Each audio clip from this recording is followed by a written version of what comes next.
जय श्री राम। आज 14 जुलाई 2023। आप सभी को मेरा अभिनंदन। मैं सुनील कुमार, पूर्व सहायक कमांडेंट सीमा सुरक्षा बल और हाल निवासी गांव फिरास का आवाज झुंझुनू। मैं अपने केस पे कुछ प्रकाश डालना चाहूंगा कि किस तरीके से मुझे एक दहेज के झूठे केस में फंसाया गया और पिछले 10 साल से मेरा जीवन प्रताड़ित हो रहा है। ये हिंदी की FIR है। हिंदी में जो शिकायत दर्ज करवाई गई मेरी सास सुशीला के द्वारा, उसकी PDF फाइल है। ये पहली बात तो ये कि मेरी सास केस नहीं करना चाहती थी। ये FIR मेरे साडू ने लिखी है। साडू संदीप जो दिल्ली पुलिस में कांस्टेबल है, उसने लिखी है। मेरी सास से जबरन सिग्नेचर करवाई गई। इस केस का सबसे महत्वपूर्ण साक्ष्य था मेरी पत्नी जो डायरी लिखती थी वो। वहां 12 गुजरात में 12 जनवरी 2013 को मेरी पत्नी ने आत्महत्या की थी। इन लोगों ने क्या किया, वहां उसके बैग से डायरी गायब कर दी मेरी पत्नी की। जो FIR इन्होंने दर्ज की है वो मैं आपको बता रहा हूं।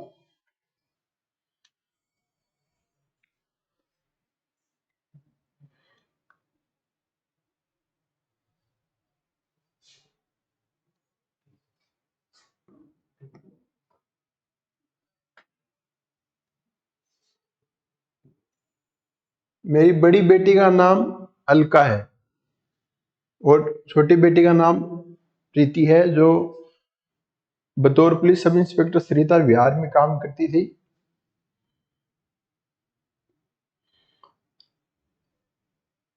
जिसकी शादी हमने हिंदू रीति रिवाज से के साथ अंबेडकर भवन झुंझुनू में दिनांक 30/11/12 को श्री सुनील कुमार के साथ की। मैंने व मेरे रिश्तेदारों ने, अब आप देखिए,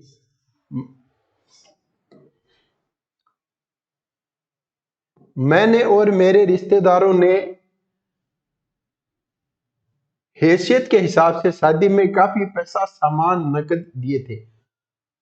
दहेज का कोई भी सामान उन लोगों ने खरीदा नहीं है, क्योंकि दहेज का पंचनामा ही नहीं हुआ। शादी से 1 महीने पहले मैंने 5 लाख रुपए का लोन लिया था ताकि मैं दहेज ना लूं। मेरा पहला तक ये है। दूसरा देखिए आप, किस उनका षड्यंत्र देखिए। पैसा नकदी दोनों को काटा है, फिर इन्होंने लिखा है सामान। तो इन लोगों ने क्या किया, कोई भी सामान खरीदा ही नहीं था। शादी से 1 महीने पहले मैंने 5 लाख रुपए का लोन लिया मेरी पत्नी के कहने से। मेरी पत्नी ने कहा आपके घर में वास्तु दोष है, इसलिए हमारी लड़ाइयां होती हैं, आपका लेख बात गलत दिशा में है। तो 2-2.25 लाख रुपए मैंने लेट बात बनवाने के ऊपर खर्च किए। बाकी की लगभग 2.5-3 लाख रुपए की नगम, जो भी एक नव विवाहित दंपति को घर बसाने के लिए घर की दहेज के सामान की आवश्यकता पड़ती है, वो मैंने पहले ही लोन ले लिया था। शादी के 1 महीने पहले मैंने डिसाइड कर लिया था कि मैं दहेज नहीं लूंगा, क्योंकि मेरी पत्नी ने दहेज को लेकर के, जब मैं कैंटीन से सामान खरीद रहा था बाड़मेर 171 बटालियन से, तो मेरी पत्नी ने मेरे से लड़ाई की। तो मैंने उसी समय डिसीजन ले लिया था कि मैं दहेज नहीं लूंगा।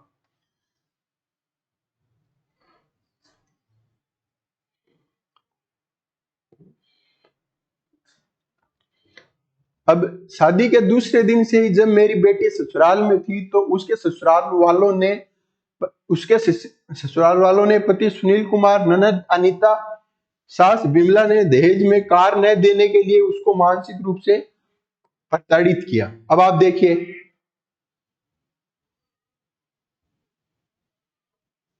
शादी के दूसरे दिन से ही जब मेरी बेटी ससुराल में थी, तो उसके ससुराल वालों को पति सुनील कुमार, ननद अनीता व सास विमला ने दहेज के लिए कार न देने के लिए उसको मानसिक और शारीरिक रूप से प्रताड़ित देना शुरू कर दी।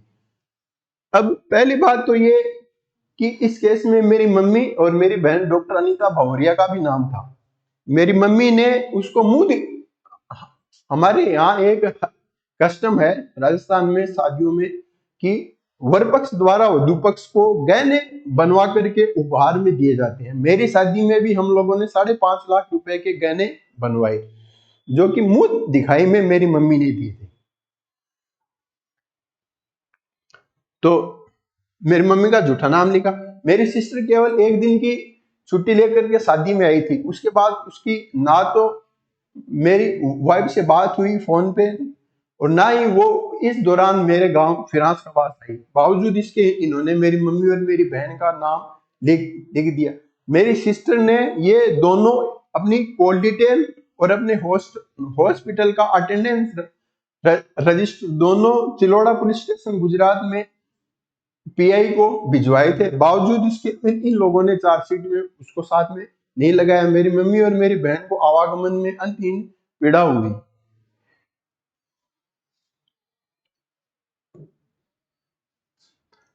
शादी के बाद सुनील हमारे घर आया और शादी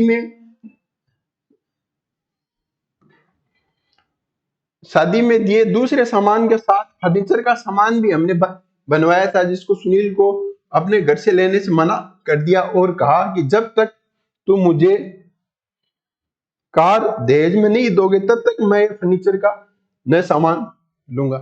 शादी के लगभग 3-4 महीने पहले उन लोगों ने एक बेड बनवाया था जो शादी में देते हैं। जब मैं 1 महीने पहले ही 5 लाख रुपए का लोन दहेज न लेने के लिए ले चुका हूं, तो मैं किस लिए उसको प्रताड़ित करूंगा। और जो लोन के जो 2.5-3 लाख रुपए मेरे पास बचे हुए थे, उसी से मैंने मेरी पत्नी को अलमीरा और एक लोहे का बॉक्स दिलवाया जिसपे हम दोनों सोते थे, वो उसको दिलवाया। जाहिर सी बात है कि दहेज की कोई मांग नहीं थी।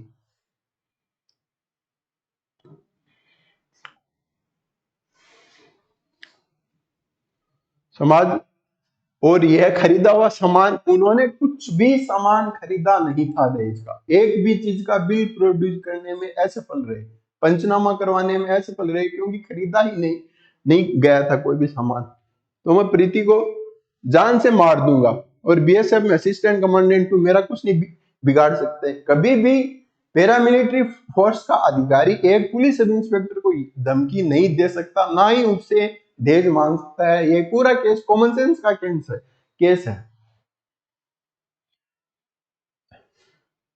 तुम विधवा हो, ना ही तुम्हारे कोई बेटा है, इसलिए तुम केस की पैरवी भी नहीं कर पाओगी। अब इस केस की पैरवी किसने की? इस केस की पैरवी की मेरे साडू संदीप ने। हैंडराइटिंग उसी की है। मेरे सास को तो पता भी नहीं था कि क्या लिखा गया है क्या नहीं लिखा गया। उससे जबरन सिग्नेचर करवाए गए, क्योंकि अब उसके पीछे उसकी साडू और मेरी साली के अलावा कोई भी नहीं है, तो जबरन उससे सिग्नेचर करवाए गए। जब मेरी वाइफ ने सुसाइड किया तो मैंने मेरी सास के कहने से कमरे का गेट तोड़ा था और मेरी सास ने कहा आप डेड बॉडी ले आओ, लेकिन चूंकि डेड बॉडी केवल मरने वाले की पेयर पक्ष को ही मिलनी थी, ऐसा मुझे पुलिस ने बताया। तो इस वजह से मेरी सास झुंझुनू से वहां पहुंची। वहां पूरा षड्यंत्र दिल्ली पुलिस का एक सब इंस्पेक्टर था राजेंद्र सिंह डागर और एक कांस्टेबल था प्रदीप चौधरी, सरिता विहार पुलिस स्टेशन से। ये दोनों वहां 13 जनवरी 2013 को पहुंचे और उसके सबसे पहले उन्होंने उसके बैग से उसकी डायरी गायब की। डायरी गायब इसलिए की क्योंकि डायरी में यह लिखा हुआ था, मैंने 2,000 रुपए उसने एक रेप केस में रिश्वत की ली थी, जो कि मैंने मंदिर में दान पेटी में डलवाए थे।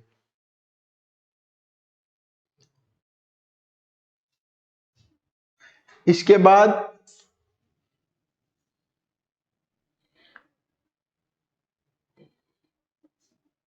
इसके बाद मैं आराम से किसी दूसरी जगह से अच्छा खासा शादी का सामान लेकर दूसरी जगह शादी कर लूंगा। ये चीज भी निराधार है। अब जो कुछ बाद में घटित हुआ, बाद में यह घटित हुआ कि 2016 में मैंने ब्रह्मचर्य ले लिया आजीवन। तो यह बिल्कुल एक बकवास कहानी है।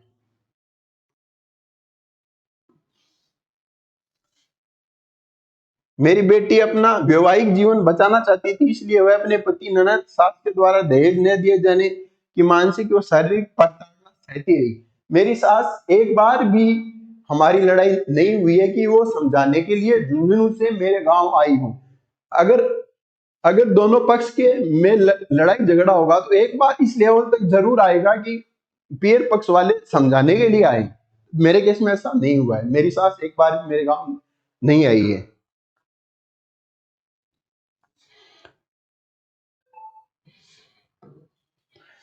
इस बीच मैंने एक एफडी 3 लाख रुपए की, जो शादी से पहले अपनी बेटी के नाम करवाई थी, सुनील कुमार ने मेरी बेटी पर दबाव डालकर एफडी को तुड़वा लिया।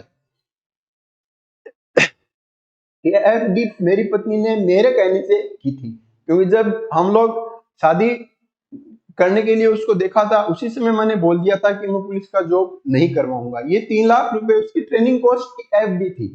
अब जरूर ये बात सही है कि एफडी तुड़वाई गई थी। एफडी मैं 17-18 दिसंबर 2012 को अपनी पत्नी को छोड़ने के लिए दिल्ली गया। मेरी सास ने कहा कि अब वो उन लोगों के साथ नहीं रहेगी, उसको अलग कमरा दिलवाओ। तो मैं गया। 3 दिन तक हम लोगों ने कमरा ढूंढा, लेकिन कोई भी कमरा मिला नहीं। इसके बाद में मैंने कहा, उसी 2.5-3 लाख का लोन मेरे पास बचा हुआ था, उसी से उसको मैं सामान दिलवाने वाला था, क्योंकि कमरा कोई मिला ही नहीं। अब उस मेरे लोन पे 18% का ब्याज लग रहा था, उसकी एफडी पर सेम अमाउंट पर 7.5% मिल रहा था। तो मैंने कहा कि एफडी तुड़वा लेते हैं, इसमें दोनों को कोई फायदा नहीं है। लेकिन मेरी सास अलका ने कागज छुपा दिए और दिए नहीं। मेरी साली अलका का उसके गृहस्थ जीवन में बहुत ज्यादा इंटरफेरेंस था।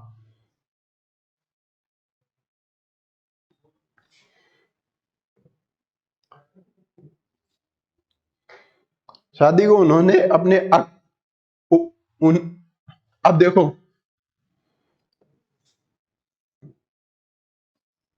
और सारे पैसे अपने अकाउंट में डलवा लिए। मैंने सारे पैसे अकाउंट में नहीं डलवाए, मुझे केवल 2,78,000 रुपए की आवश्यकता थी, उन्होंने ही डलवाए। आप पुलिस की लिपापोती देखिए, पुलिस ने पूरी चार्जशीट में यह उजागर नहीं होने दिया कि एफडी मेरी पत्नी के खुद के पैसे थे और पति की सहायता कर सकती है। पति करता है, जब मैं उसके लिए कर सकता हूं तो वो मेरे लिए क्यों नहीं कर सकती। लेकिन साली अलका का इसमें बहुत ज्यादा इंटरफेयर था।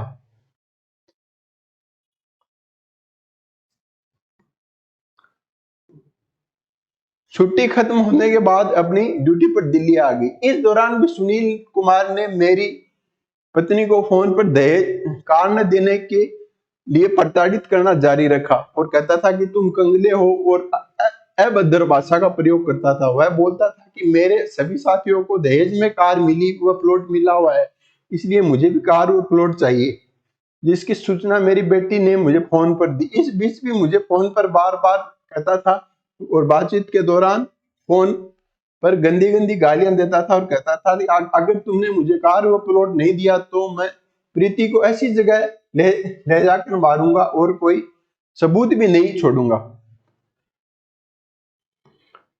इन लोगों ने जो लिखा है वो काम इन्होंने खुद ने किया है। कैसे? इन लोगों ने क्या किया, उसकी डायरी गायब कर दी, क्योंकि डायरी में लिखा हुआ है। मैंने उसको करप्शन करने से रोका। इन लोगों ने मेरी पत्नी के मोबाइल छीन लिए, उसकी डायरी गायब कर दी, ऑल डिटेल निकलवाई नहीं, क्योंकि राजेंद्र डागर था, वो सेक्सुअली हरासमेंट करता था उसको।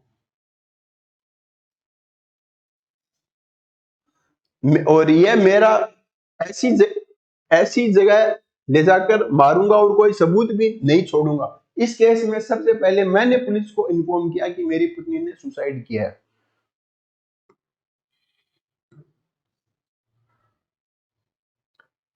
इसके बाद सुनील ने प्रीति पर दबाव बनाकर गांधीनगर आने को कहा।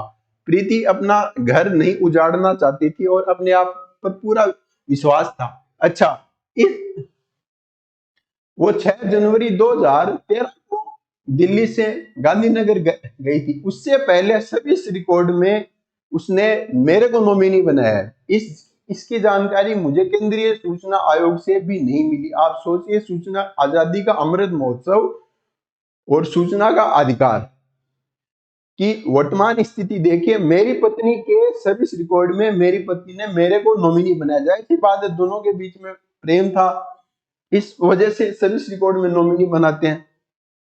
वह उसके कहने पर गांधीनगर में जनवरी के पहले सप्ताह में आ गई, जो वह 6 जनवरी 2013 को गांधीनगर पहुंच गई। जो यहाँ भी सुनील ने प्रीति को दहेज में कार न देने के लिए मानसिक व शारीरिक रूप से प्रताड़ना जारी की। इन लोगों ने क्या किया, एक बार भी पुलिस को इन्फॉर्म नहीं किया। मेरा साडू दिल्ली पुलिस में कांस्टेबल है, उसका एक और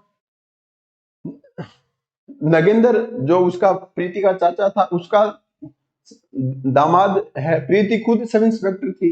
एक बार भी इन लोगों ने दहेज मांग रहा है इसकी सूचना पुलिस को नहीं दी, क्योंकि ऐसा था ही नहीं। ये नोट एक्चुअली में मेरी जो साली है अलका, उसके उकसाने पर लिखा गया है। और उस दिन उसने 16 दिसंबर 2012 को निर्भया हादसा हुआ। 31 दिसंबर 2012 को इंडिया गेट पे मेरी पत्नी ने वो डायरी लिखा करती थी, उसी के बेस पर यह नोट उसने तैयार किया। उस दिन उसने शराब ली और पार्क में बैठ के शराब पी, फिर मेरे को फोन किया। उसको अब गिल्टी फील होने लगी। शराब पीने के बाद में चीजें उसके अंदर से निकलने लग गई। मैंने क्या किया, मेरे पास कोई रास्ता नहीं था, मैं नहीं जानता था कि वो क्यों शराब पी रही है। फिर मैंने मेरे फोन में कॉल रिकॉर्डिंग का सॉफ्टवेयर इंस्टॉल किया, तो 1 और 2 जनवरी की कॉल रिकॉर्डिंग मेरे पास है, वो सेशन कोर्ट में नहीं दी।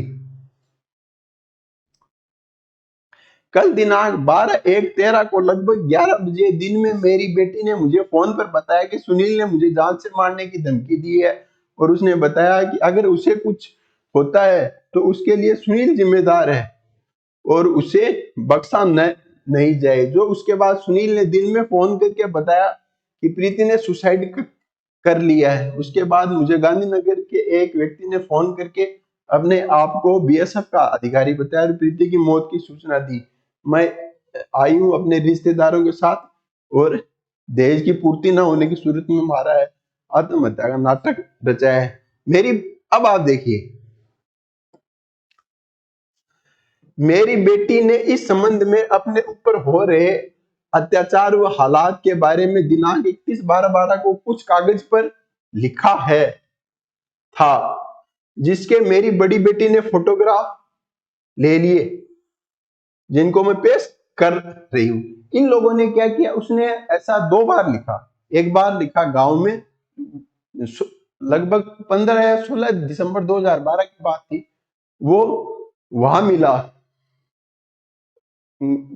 उसके गांधीनगर ऑफिसर मेस में मिला, उसके रजिस्टर में। अब देखिए आप, मेरी इन लोगों ने क्या किया, कांस्टेबल प्रदीप चौधरी था, उसने उसके बैग से डायरी निकाल ली। उसकी बेटी ने सुसाइड से पहले फोटोग्राफ लिए हुए हैं, नोट के कंटेंट फॉल्स हैं। उसने सुसाइड से पहले उसके फोटोग्राफ लिए। इट मीन इसे पता था कि ये मरेगी और इसके बाद इसकी प्रॉपर्टी मुझे मिलेगी। नोट में पहला पेज अपनी माँ और बहन के नाम वसीयत का है। यह सेशन कोर्ट में ही आरोपी बन रही थी, लेकिन जो लेडी जज थी उसने इंटेंशनली मुझे सजा दी, क्योंकि उसके अगेंस्ट में मना करने के बावजूद मैं हाई कोर्ट चला गया था। जो जिसने चार्जशीट सबमिट की, आईओ मोहनपरा, पूरा नाम मुझे ध्यान नहीं है, आईओ मोहनपरा था, उसने चार्जशीट सबमिट की। तो उसने 7 लोगों के इस स्टेटमेंट और 8-9 एविडेंस चार्जशीट में नहीं लगाए थे। तो मैंने उसको रिकॉल करना चाहा, तो जज ने मना कर दिया। उसके मना करने पर मैं उसके अगेंस्ट में हाई कोर्ट चला गया। फिर हाई कोर्ट ने उसको रिकॉल करने की अनुमति दी। इसी चीज से वो लेडी जज मेरे से खफा हो गई और मुझे 10 साल की सजा दे दी। जजों में भी अहंकार होता है, पहली बार देखा। कोर्ट जाने से पहले मैं जज को भगवान मानता था।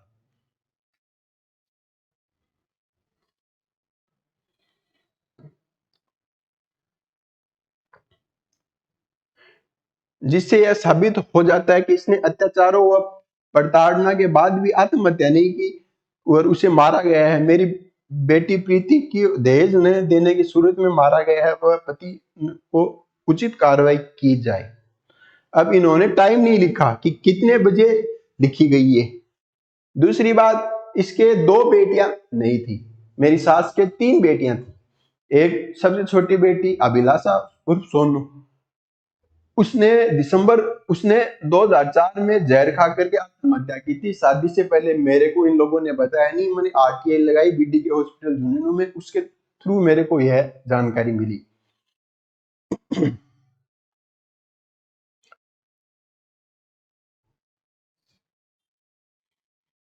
यह एफआईआर है, इसी का डिट्टो ट्रांसलेशन इन लोगों ने गुजराती भाषा में किया है। यह एफआईआर राजेंद्र डागर, कांस्टेबल प्रदीप और मेरा साडू संदीप ने मिलकर के लिखी। मेरे सास ने तो केस करने से मना कर दिया था बिल्कुल। डिट्टो गुजराती में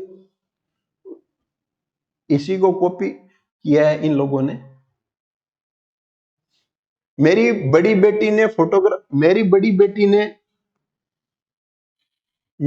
बेटी ने फोटोग्राफ ले लिए। अब बड़ी बेटी ने फोटोग्राफ ले लिए, फोटोग्राफ लिए कब? वॉल स्ट्रीट जर्नल ने यह स्टोरी कवर की थी, तो उसको कोर्ट में जब उसकी गवाही हो रही थी तो उसको पढ़वाया गया कि भाई तुमने लिए कब? तो उसने कहा आत्महत्या से पहले। आत्महत्या से पहले it means culprit real accused वही है। बाकी कॉल रिकॉर्डिंग में तो दूध का दूध और पानी का पानी हो ही जाएगा।